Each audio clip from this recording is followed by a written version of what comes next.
Cuando finalices este encuentro, estarás en condiciones de diferenciar el reportaje que lees de otro tipo de texto, partiendo de su intención, su estructura y las marcas lingüísticas que le son propias.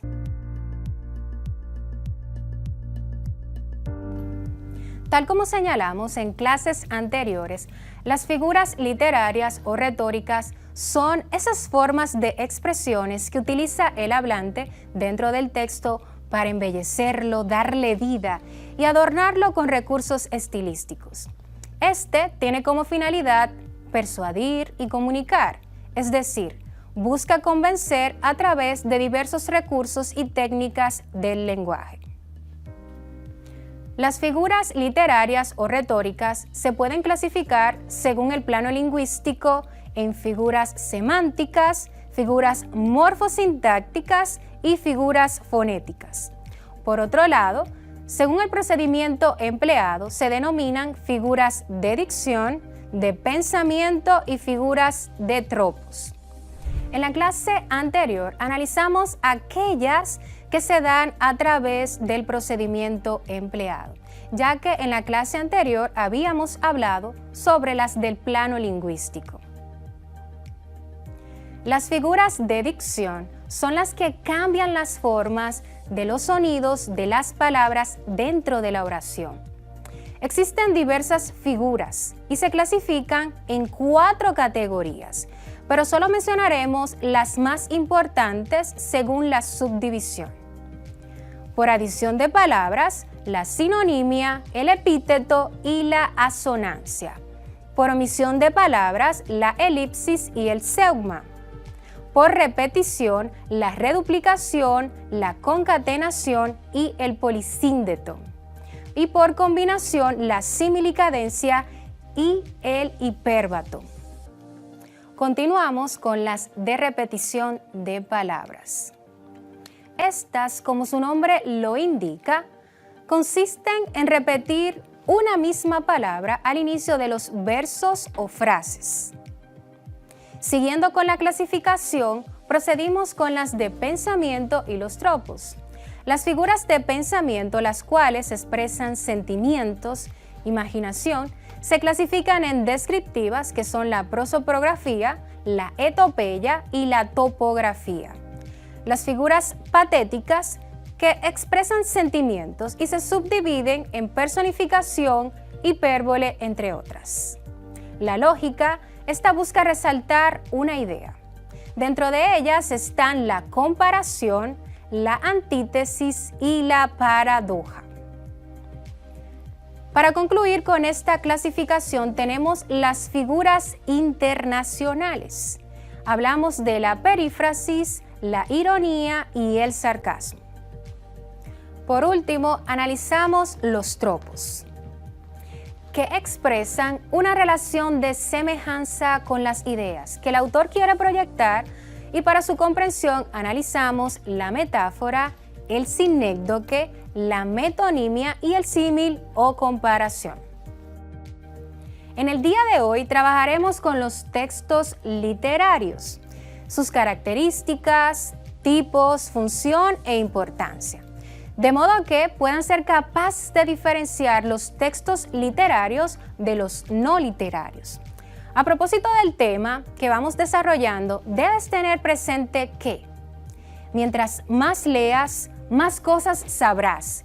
Mientras más sepas, más lejos llegarás.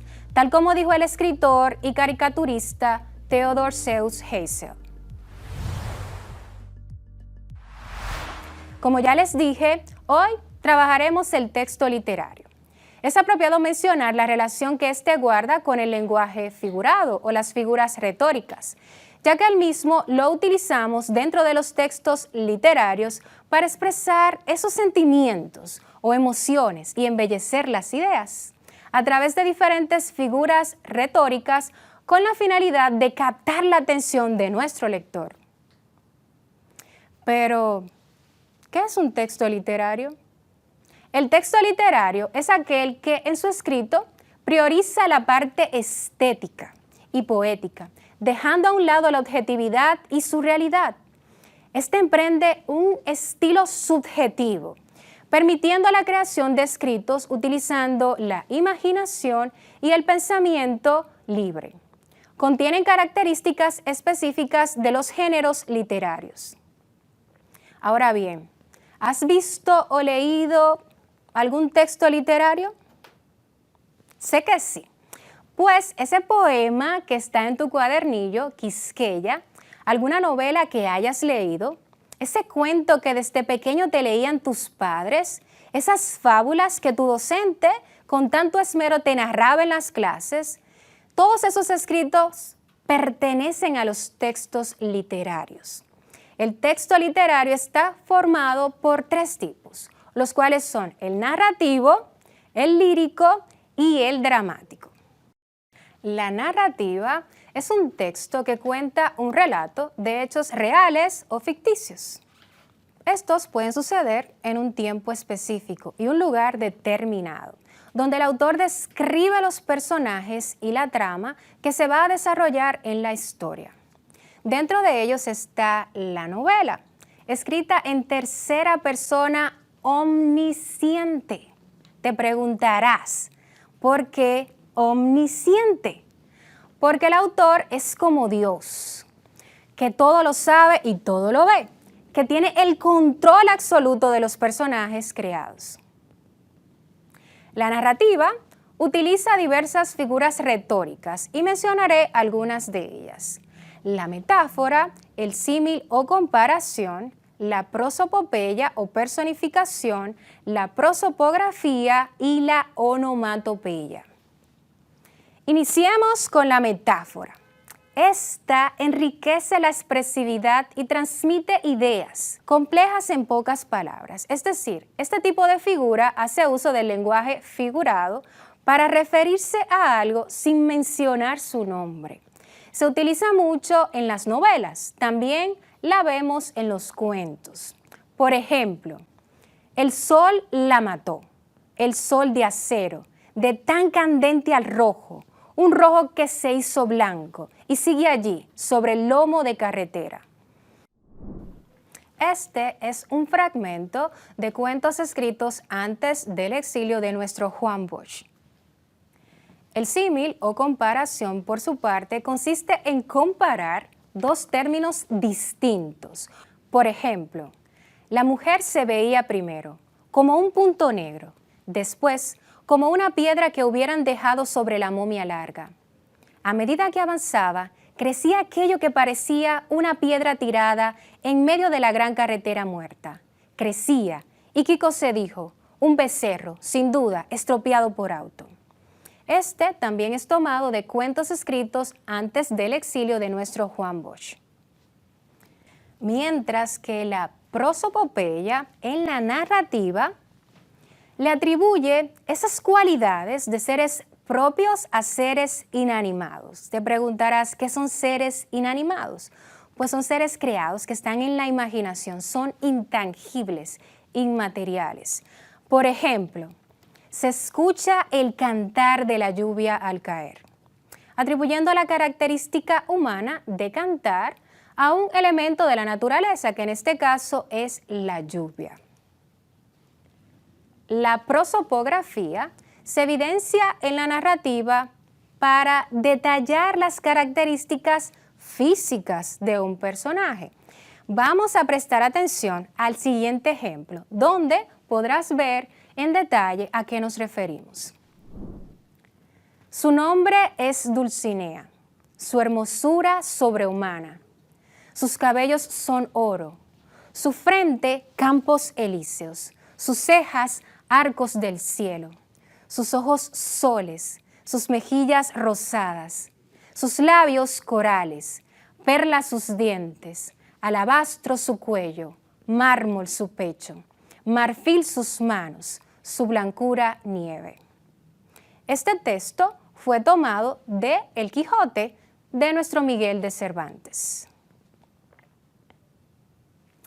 Por último, tenemos la onomatopeya. Como escuchaste, onomatopeya, ya la hemos mencionado en distintas ocasiones, que también se utiliza mucho dentro de los textos de carácter narrativo, para imitar esos sonidos reales a través de la fonética de la lengua. Por ejemplo, la casa estaba vacía y solo se escuchaba el tic-tac del reloj. La casa estaba vacía y solo se escuchaba el tic-tac del reloj.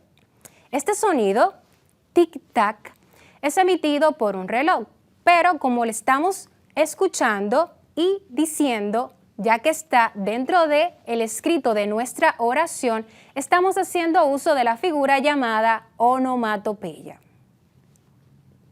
Ya hemos terminado con los ejemplos de textos no literarios. En otro orden tenemos los textos líricos o poéticos. En estos, el autor refleja en sus escritos emociones, sentimientos, frustraciones y angustia, entre otras. Aquí reina la subjetividad del escritor. ¿Y a qué nos referimos con subjetividad?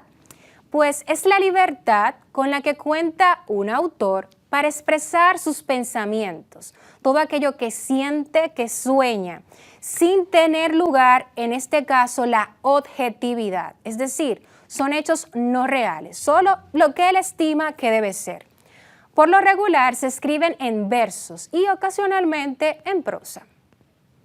Un ejemplo de texto lírico o poético a propósito de los beneficios de la nutrición es este que tenemos en pantalla.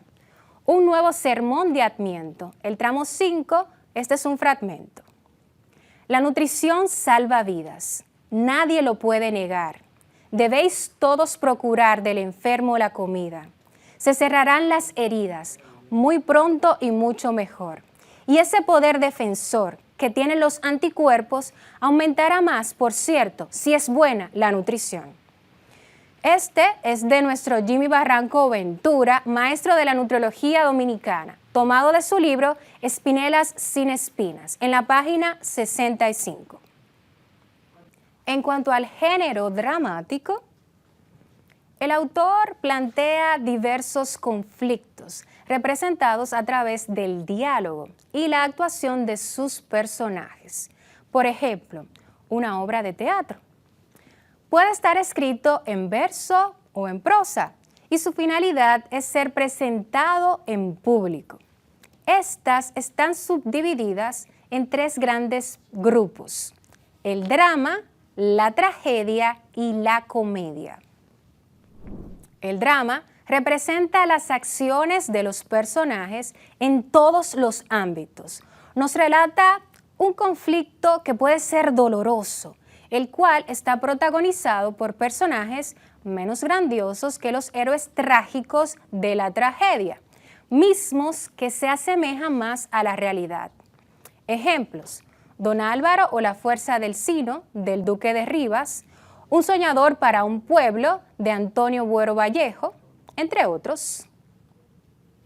Por otro lado, con la tragedia tenemos algo diferente, pues aquí se presenta la fatalidad o el desenlace funesto en obras teatrales. Ejemplos: Edipo Rey, de Sófocles, Edipo Rey, de Sófocles. Hamlet, de Shakespeare, Hamlet, de Shakespeare. El Caballero de Olmedo, de Lope de Vega, El Caballero de Olmedo, de Lope de Vega. En la ardiente oscuridad, de Antonio Buero Vallejo. En la ardiente oscuridad, de Antonio Buero Vallejo. Bodas de sangre, Yerma y la casa de Bernarda Alba, de Federico García Lorca. Bodas de sangre, Yerma y la casa de Bernarda Alba, de Federico García Lorca. Sin embargo, la comedia es todo lo contrario a estas dos anteriores, ya que transmite y expresa alegría con el fin de entretener. Ejemplos: La Dama Duende, de Pedro Calderón de la Barca. Repito, La Dama Duende, de Pedro Calderón de la Barca. El perro del hortelano, de Lope de Vega. Repito, El perro del hortelano, de Lope de Vega. El Sí de las niñas, de Leandro Fernández de Moratín. Repito, El sí de las niñas de Leandro Fernández de Moratín, entre otros. Bueno, chicos, ya hemos visto los tipos de textos literarios y sus respectivas características. Ahora trabajaremos el texto no literario para poder establecer las diferencias y similitudes entre ambos. El texto no literario es fácil de reconocer porque tiene la intención de informar. Algunos ejemplos son la noticia, misma que encontramos en los periódicos, en la televisión, en los noticieros y en las redes sociales. También los artículos de opinión que podemos encontrar en periódicos, podemos encontrarlos también en diferentes revistas y en algunas ocasiones los reporteros los leen en los noticiarios. Además, tenemos los textos científicos que encontramos en revistas, encontramos también en algunas secciones de periódicos, entre otros. ¿Recuerdan que ya les había hablado de reportaje? Claro que sí, pues sé que ustedes están trabajando en el suyo. Deben saber que el reportaje también es un tipo de texto no literario. Para concluir, cabe destacar que el texto no literario se diferencia del literario, porque el literario resalta la parte poética del lenguaje. Sin embargo, el no literario se basa en informar al público sobre algún hecho, alguna novedad científica o suceso de la realidad social. Hemos trabajado el texto literario. Ya saben sus características, los tipos que lo componen y las diferencias que se pueden establecer en estos textos. Dentro de sus características, pudimos observar que no se sujetan a las normas convencionales de la lengua. Son de carácter subjetivo, ya que el autor tiene la libertad de expresarse y de jugar con los elementos sintácticos y gramaticales. Están divididos en 3 grupos: el narrativo, el lírico y el dramático. Estos, a su vez, se subdividen en otros géneros, los cuales trabajaremos en la próxima clase. Llegó el momento de trabajar todo lo aprendido en el día de hoy. Te invito a que identifiques 3 textos literarios y 3 textos no literarios y los subclasifiques. Te repito, identifica 3 textos literarios y 3 textos no literarios y subclasifícalos. Luego, lee comprensivamente el texto Coronavirus y Clima, que se encuentra en las páginas 183, 184, 185 y 186. En él vas a subrayar las ideas que consideres importantes. Además, escribe al margen las ideas o preguntas que se te ocurran, puesto que los buenos lectores lo hacen y tú eres un buen lector.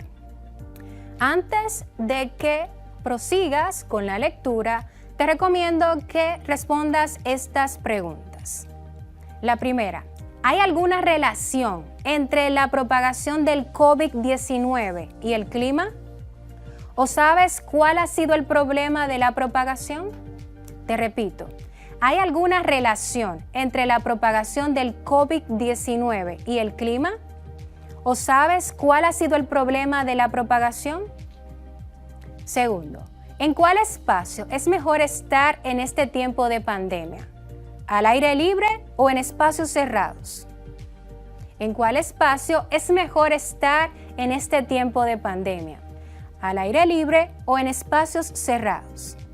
Tercero, ¿cómo afecta el clima el estado anímico de las personas? ¿Cómo afecta el clima en el estado anímico de las personas?